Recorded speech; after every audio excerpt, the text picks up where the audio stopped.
Bonjour. Bien-aimés en Jésus, que la paix et la grâce de Dieu vous soient données. Et nous rendons des actions de grâce à Dieu pour ses multiples bienfaits dont nous sommes l'objet de sa part. Dieu nous a mandatés pour un travail spécifique et nous tenons à le faire sans peur ni crainte. Puisque nous ne nous appartenons pas, nous sommes son peuple et le troupeau de son pâturage. Nous avons été créés pour la gloire de Dieu et l'élévation du nom de Jésus.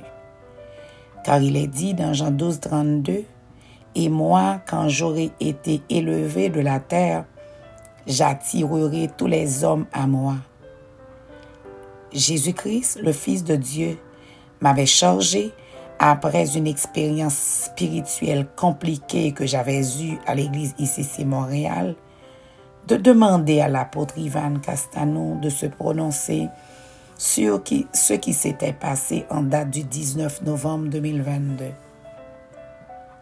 Vu ce qui s'était passé avait eu lieu en plein jour et en public, Dieu m'avait demandé de lui dire qu'il doit déclarer à son peuple quel est l'esprit qui contrôle ICC Montréal.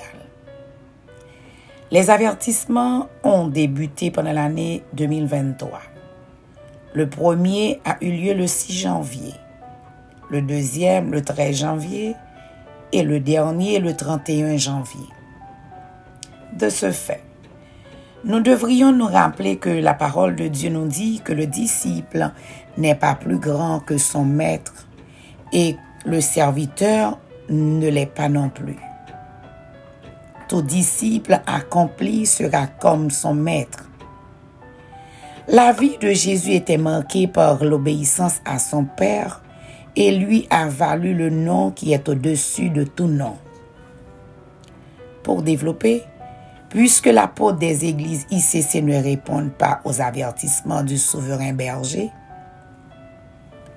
je suis chargé de vous dire que vous avez raté une bonne occasion de prouver au peuple que vous dirigez et au monde entier que Jésus-Christ est le Seigneur de votre vie et des églises ICC à travers le monde. La parole déclare, « Celui qui reçoit un juste en qualité de juste recevra une récompense de juste. »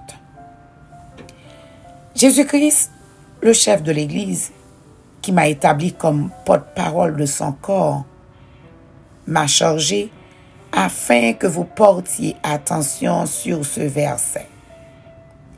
Comptez, comptez, pesez et divisez. Dieu a compté ton règne et y a mis fin. Pesez. Tu as été pesé dans la balance et tu as été trouvé léger. Divisé, ton royaume est divisé. Daniel 5, les versets 25 à 28. La preuve que tu es un enfant de Dieu est ton obéissance à sa voix. Tu ne peux pas être enfant de quelqu'un et tu ne peux pas décanter sa voix. Car la désobéissance est aussi coupable que la divination et la résistance ne l'est pas moins que l'idolâtrie et les téraphim. Puisque tu as rejeté la parole de l'Éternel, il te rejette aussi comme apôtre des églises ICC, selon 1 Samuel 15, verset 23.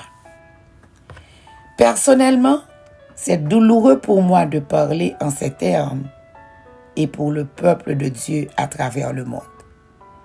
Cependant, nous savons une chose, que Dieu n'abuse jamais.